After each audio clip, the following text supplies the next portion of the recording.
What up, y'all? This is your boy, Mr. Downtown Ray Mello, and you're listening to the Entertainment Report on iHeartRadio, live from Dubai for Wednesday, August 19th, 2015, delivering some major stories and trends going on in the world of entertainment and beyond.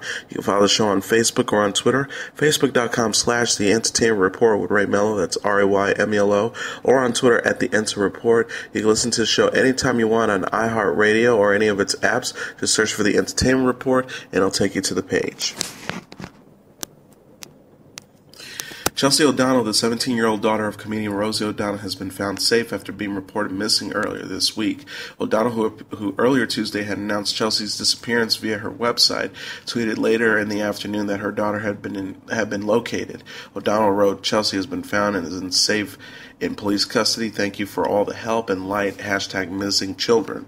The younger O'Donnell was reported missing in Nyack, New York, and police have been searching for her since Sunday. The former The View personality wrote on her website Tuesday. O'Donnell added that her daughter had stopped taking medication and was in need of medical attention. Chelsea, who was last seen August 11th wearing a black hooded sweatshirt, dark ripped blue jeans, women's gray Converse sneakers, and a black backpack. She left home with her therapy dog, a 6-month-old 9-pound black terrier named Bear. A spokesman for the South Nyack Grand View Police Department told the Wrap that O'Donnell was found by an agency in New Jersey, and that both she and her dog were fine. No further information was available. Chelsea O'Donnell is the oldest of 3 children that the comedian had with her ex, Kelly Carpenter. Former Subway spokesman Jared Fogle is set to plead guilty to possession of child pornography charges, reported Indianapolis-based CBS 4. Fogle is expected to accept a plea deal Wednesday, with the U.S. Attorney's Office holding a news conference that day to announce the deal. The FBI raided Fogle's Indianapolis home last month in connection to a child pornography case. Following the raid, Subway suspended its ties to the longtime spokesman, who rose to fame following his notable weight loss from eating routinely at the sandwich chain. The FBI has reported subpoenaed an affidavit featuring texts between Fogle and a former female Subway franchisee. The text messages allegedly date from 2008 and involve Fogle asking the former franchisee to connect him with her then underage cousin. After news broke of Fogle's expected plea, Subway posted a message to its Facebook page to say that it has cut all ties with the one-time phase of the company. The post read, "We no longer have a relationship with Jared and have no further comment." Trevor Noah strutted onto The Daily Show set to the sound of Kanye West's song Power in the first trailer for his upcoming debut on the Comedy Central flagship. In the brief clip released Tuesday, Noah settles into the seat previously occupied by Jon Stewart as the words "same chair, different ass" flash across the screen. Noah takes over the satirical news show following Stewart's August 6th departure, which drew in 3.5 million viewers and also brought back a slew of former correspondents like Stephen Colbert, Steve Carell, and John Oliver. Noah, a South African comedian, first joined The Daily Show in December. During an appearance at the TCA press tour in July, Noah says he understands that comparisons to Stewart will be inevitable, but reminding the audience that his predecessor built his reputation over the course of 16 years. Noah said, "I hope in time to have the same impact." Noah will make his Daily Show debut on September 26. The first transgender Real Housewives cast member could soon be heading to the Atlanta franchise, and model Maya Scott has already shot scenes with the other women on the Bravo reality show at an event hosted by Kenya Moore. Scott, who's 27, who was born author, is being eyed to join the cast for season 8 following the recent departure of fan favorite Nene Leakes.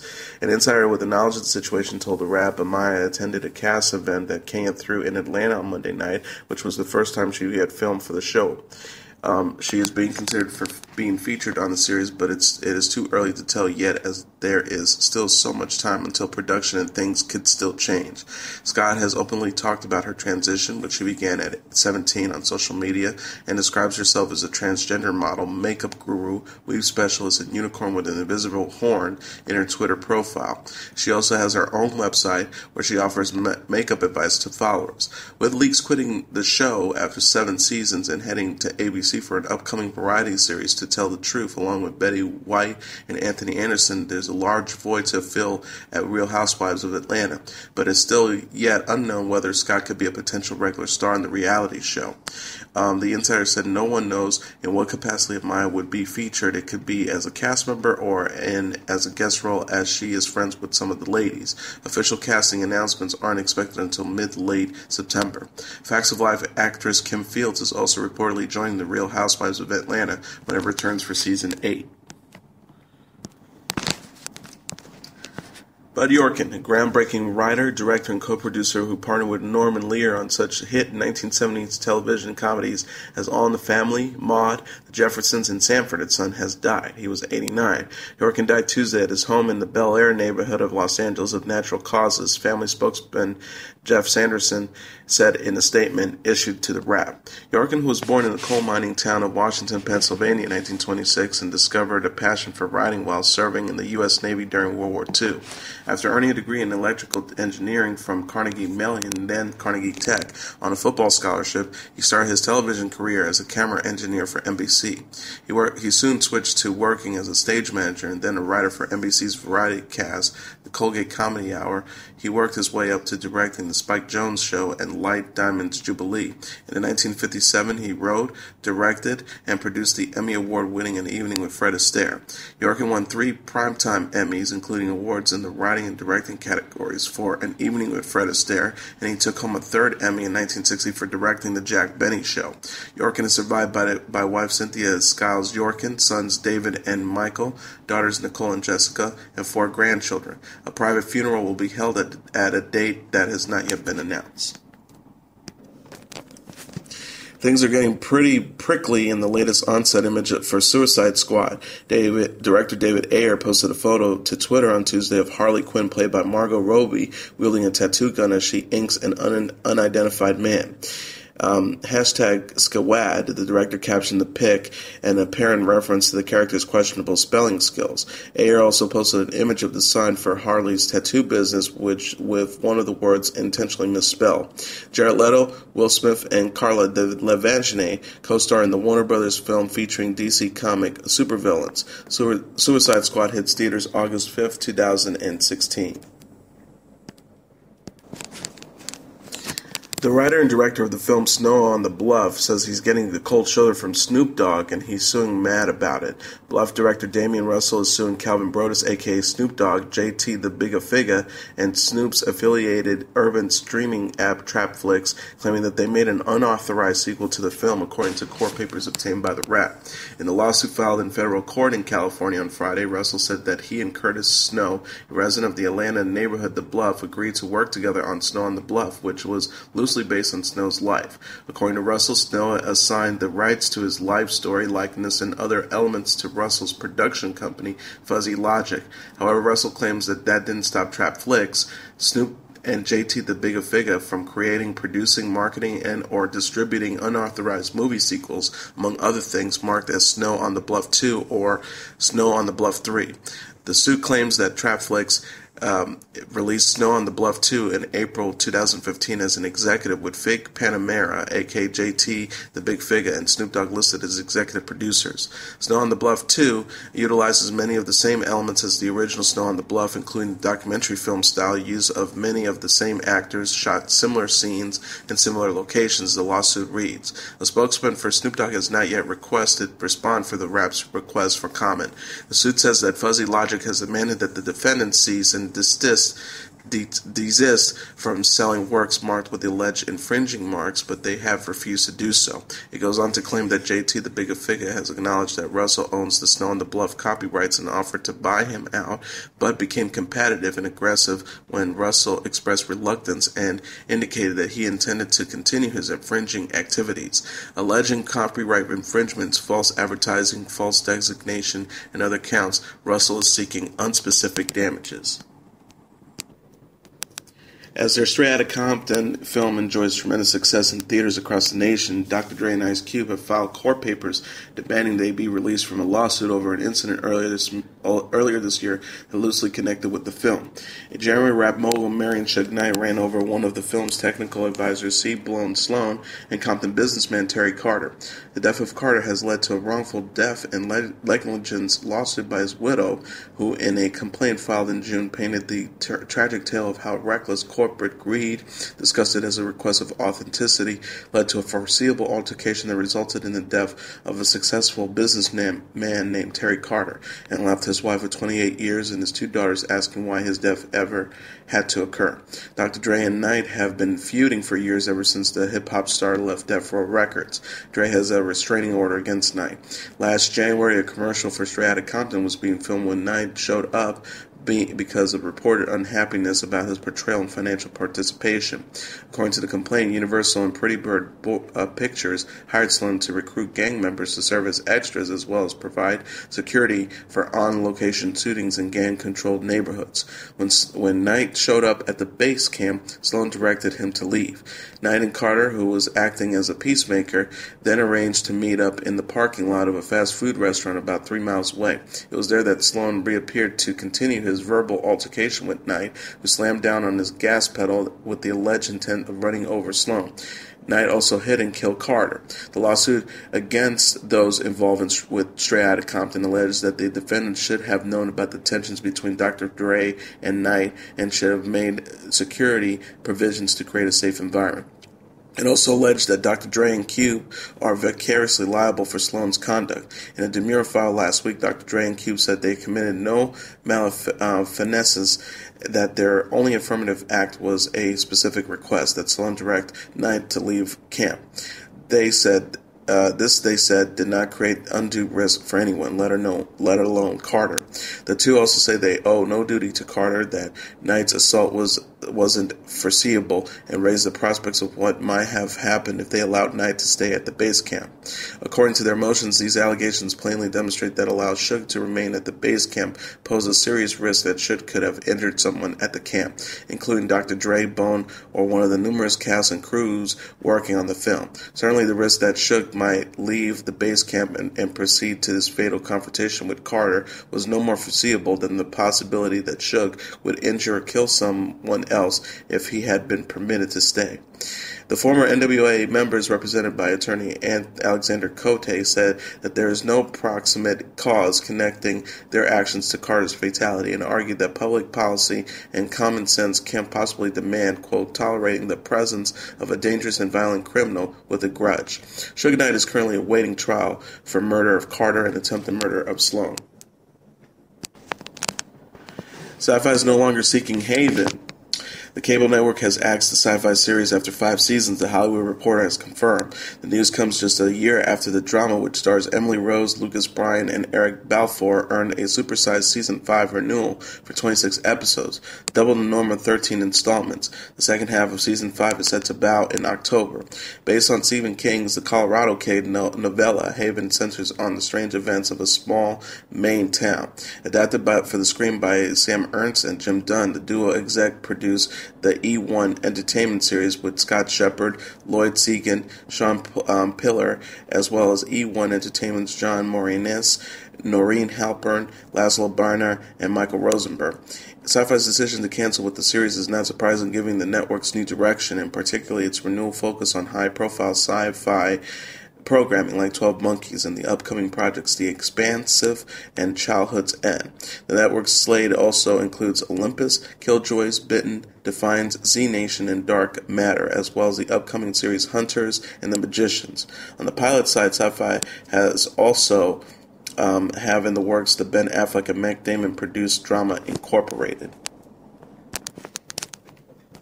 A Polish court set to rule on a U.S. request to extradite filmmaker Roman Polanski over his 1977 child sex conviction has received the legal documents from U.S. authorities to move forward on the case. The court on Tuesday said it had received the U.S. legal documents it had requested and now had enough information to proceed. A court spokeswoman told Reuters the court is now looking into the documents and only after some time will be able to access whether it has received answers for all the inquiries addressed to the U.S. side. The extradition case was adjourned in May when the court said it needed more information from the U.S. authorities relating to the original case when Polanski pleaded guilty to having sex with a 13-year-old girl during a photo shoot in Los Angeles. The documents relate to Polanski's interrogation and the questioning of the prosecutor who conducted the original investigation. If the court rules in favor of the extradition, the case will be passed to the Polish Justice Minister for a final decision. Polanski, who has joint French and Polish citizenship, lives in France, a country that does not extradite its citizens. But the Oscar-winning director has been preparing to shoot his next movie in Poland. If the extradition request were to be granted, that shoot would be jeopardized. The film is about Dreyfus' affair and notorious case of miscarriage of justice from the early 20th century France. The Polish Film Board has said it will co-finance the movie. Polanski, who's 82, served 42 days in jail in Los Angeles as part of a 90-day plea bargain, but he fled the U.S. before serving out his sentence, believing the judge hearing his case could overrule his deal and put him in jail for years. In 2009, Polanski was arrested in Zurich on a U.S. warrant and placed under house arrest. Swiss authorities ruled not to extradite him, and he was free in 2010. The Billboard Hot 100 Festival just announced its daily schedule for this weekend's events, listing set times for everyone from Justin Bieber and Little Mix to Nicki Minaj and Tori Kelly. Billboard is also proud to announce the 4 winners of the opening slots at the festival's courtesy of gig finding sites sonicbids.com. R&B singer Harry Hudson, indie rockers Air Traffic Controller, Austin rapper Kid, and producer Conrad Clifton were selected as winners for this year's contest.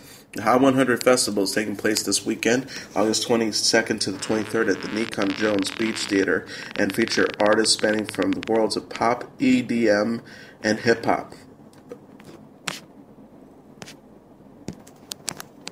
Apple said Tuesday that Pharrell Williams, One Direction, Florence and the Machine, and Disclosure will be among the headliners in its annual Apple Music Festival in London in September. The event was previously known as the iTunes Festival. With the launch of Apple Music, the technology giant has renamed it the Apple Music Festival. Apple will make performances available to music fans around the world for free, live and on demand via Apple Music. The concerts will take place in the Roundhouse in London's Camden neighborhood. Eddie Q, Apple's Senior Vice President of Internet Software and Services, said, "We want to do something really special for music fans this year. The Apple Music Festival is a great hit, the greatest hit set of 10 unbelievable nights featuring some of the best performers on the planet, appearing live and interacting directly with their fans on Connect and Beats One. Beats One is Apple's first live radio station dedicated to music. With Apple Music Connects, artists can share lyrics, backstage photos, and videos or release latest songs to fans directly from their iPhone." Williams said, "Well, I'm so grateful to be performing at the Apple Music Festival. The Roundhouse is such a historic venue. There's always a special energy in the crowd. Thank you for having me." Neil Horan of One Direction says, "It'll be great to be back in London, and we can't wait to perform for our fans in the Roundhouse and around the world on Apple Music." The Apple Music Festival takes place September 19th to the 28th. Past performers of the iTunes Festival, which started in 2007, included Adele, Coldplay, Elton John, Foo Fighters, Justin Timberlake, Kings of Leon, Lady Gaga, Katy Perry, and Paul McCartney.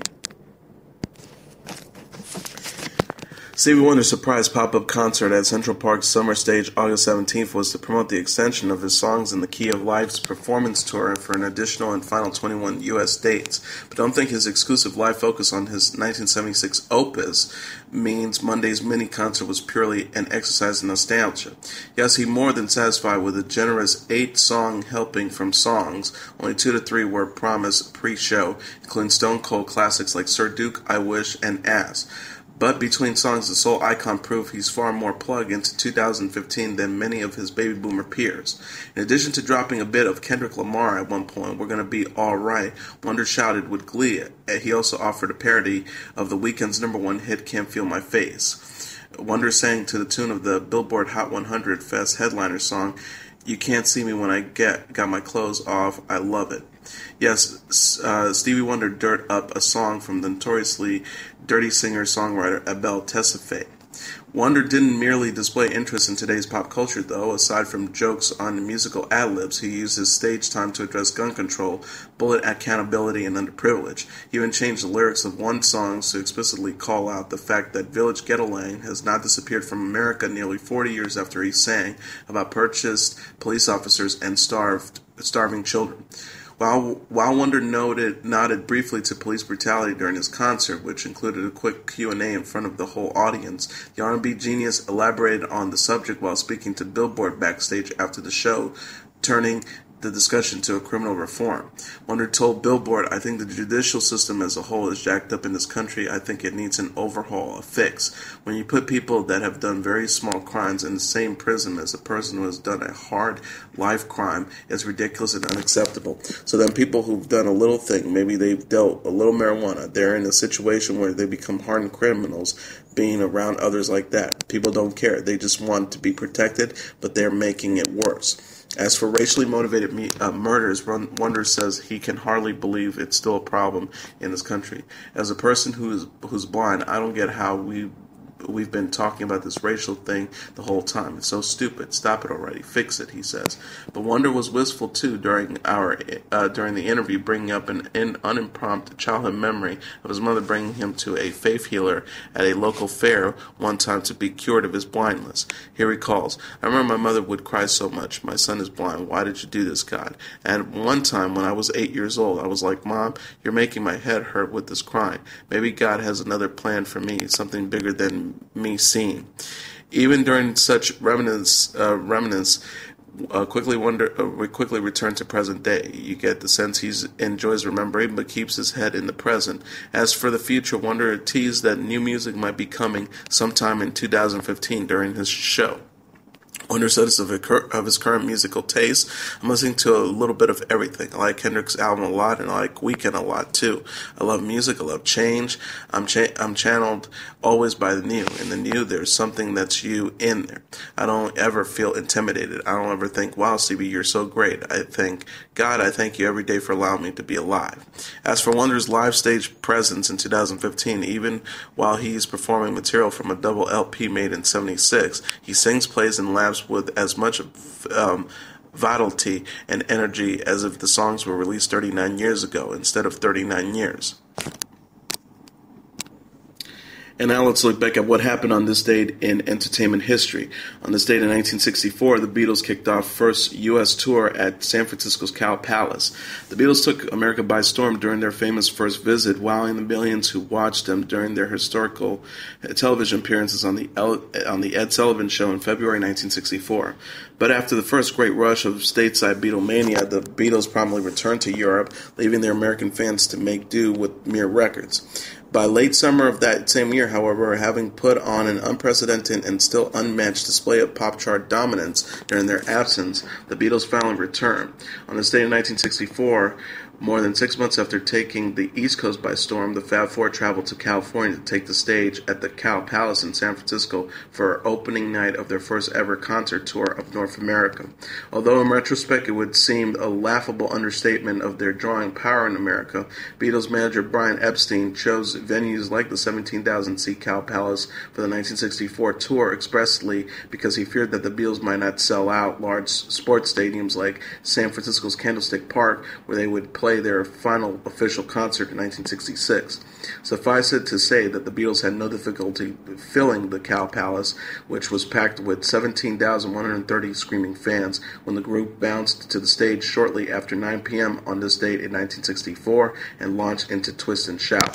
The Beatles' set that night and throughout the tour that followed featured only 12 songs, most often in the order: Twist and Shout, You Can't Do That, All My Lovin', She Loves You, Things We Said Today, Roll Over Beethoven, Can't Buy Me Love, If I Fell, I Want to Hold Your Hand, Boys, A Hard Day's Night, and Long Tall Sally. At other stops on the tour, the Beatles performances would last approximately 33 minutes, but the show that night in San Francisco lasted some 5 minutes more, not because of any difference in the Beatles' performance, but because of the police intervention to stem the growing pandemonium. Within the first few seconds of the first song that night, at least one radio journalist traveling with the Beatles had been trampled to the ground, along with a young female fan who broke a leg in the melee. And thanks to an offhand comment by George Harrison comparison about the group's favorite candy and the Beatles leading up to the show. The Beatles themselves were pelted with flying jelly beans throughout that night's set. Though John, Paul, George, and Ringo were uninjured, they left the Cow Palace that night by ambulance after their limousine was swarmed by berserk fans. It was a scene that would become familiar to them as they continued on their first historic tour of America in the months ahead. And that was your entertainment report for Wednesday, August 19th, 2015. I'm your host, Mr. Downtown Ray Mello. I'll be back tomorrow to deliver some of the major stories and trends going on in the world of entertainment and beyond. You can follow the show on Facebook or on Twitter, facebook.com/The Entertainment Report with Ray Mello. That's RYMELO. Or on Twitter at The Enter Report. You can listen to this episode or any previous episodes of The Entertainment Report anytime you want on iHeartRadio, or download any iHeart apps. Search for The Entertainment Report and it'll take you to the page. Good night, and God bless you all.